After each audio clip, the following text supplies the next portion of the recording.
Fully automatic machine. मैंने इसमें 12 से 14 के बीच में कपड़े डाले हैं। उसके बाद फर्स्ट स्टेप ऑन,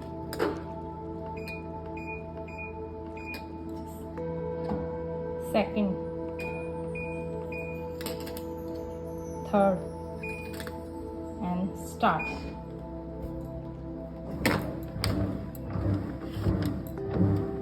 बारह से 17 कपड़ों के लिए हम लोगों को चाहिए इसमें लिक्विड